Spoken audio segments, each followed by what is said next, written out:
Hey there everybody, welcome back to the channel. It's your old pal Troy here, and today we're diving into something absolutely mind-blowing.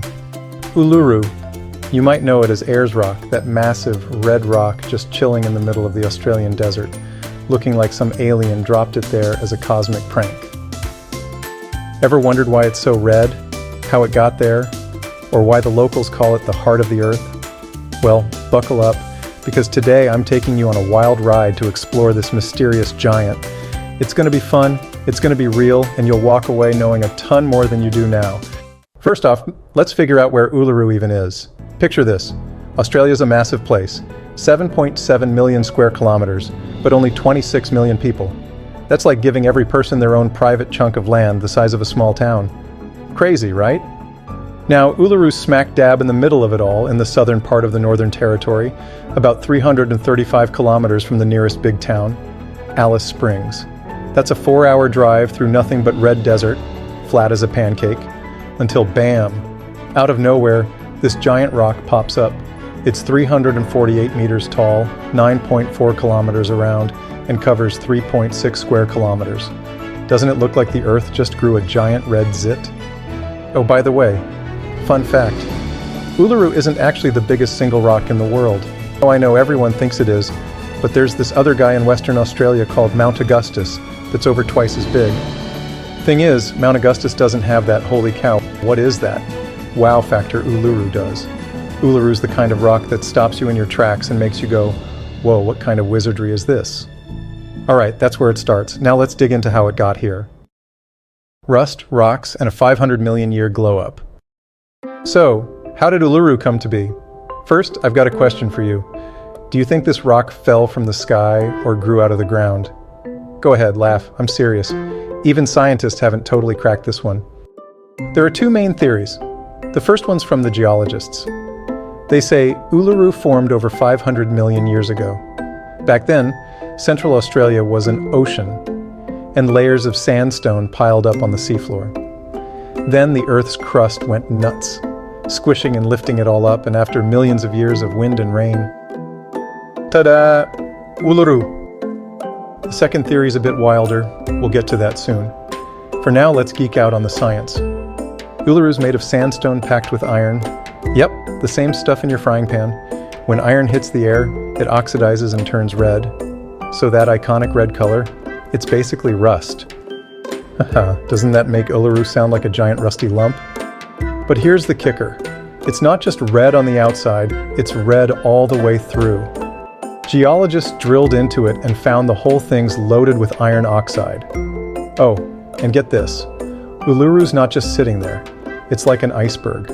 What you see is only a third of it. The rest goes kilometers deep underground. Isn't that like the Earth hiding a secret stash? Okay, science head off. Next up, the story gets mystical. Snake fights and Dreamtime drama. Now, for the really cool part, Uluru's cultural story. The Anangu people have lived here for at least 10,000 years, maybe longer, and they're the real bosses of this land. They call it Uluru, which doesn't have a direct translation but kind of means a place to meet up.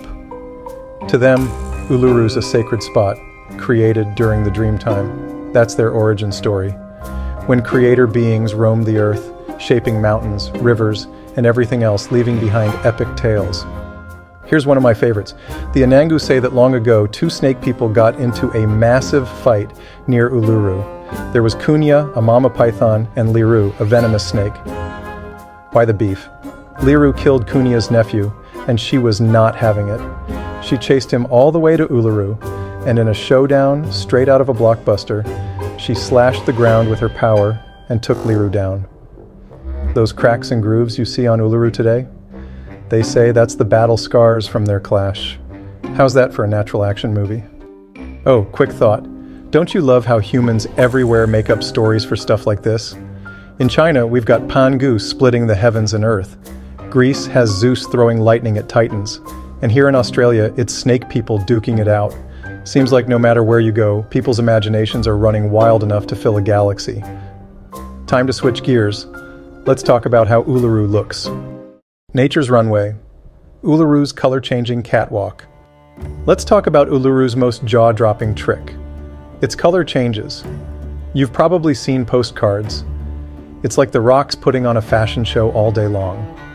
At sunrise, it's a soft red, all shy and gentle. By noon, it's a blazing orange red, like it's ready to party. Then at sunset, it shifts from deep red to almost purple before fading into the dark. Why? It's all about light in the atmosphere. The sun's angle hits the iron oxide differently. And bam, nature's own light show. With a camera, you'd catch it changing every minute. It's like the Earth hired a pro artist. Oh, fun side note. Uluru's color vibes are kinda like its neighbor, Kata Chuta, about 25 kilometers away. Kata Chuta means many heads because it's got 36 dome-shaped rocks that look like a bunch of stone buddies having a meeting.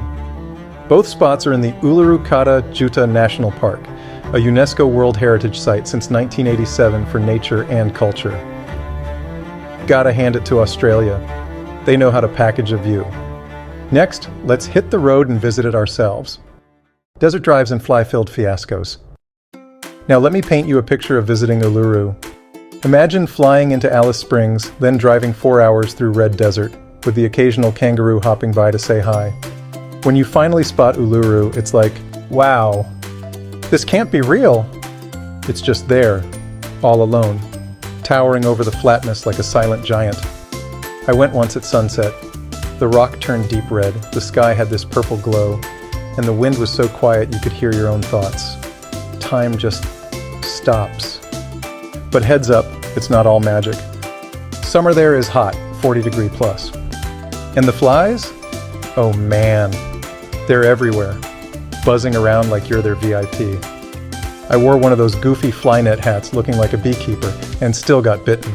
So pack sunscreen and bug spray, or you'll end up a sunburnt fly buffet. All right, time for some real talk about this place.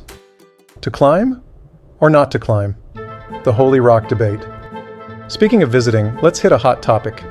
Climbing Uluru. You might have heard you could scramble up it back in the day for a killer view. But as of October 26, 2019, that's a no-go, banned for good. Why? To the Anangu. Uluru's sacred.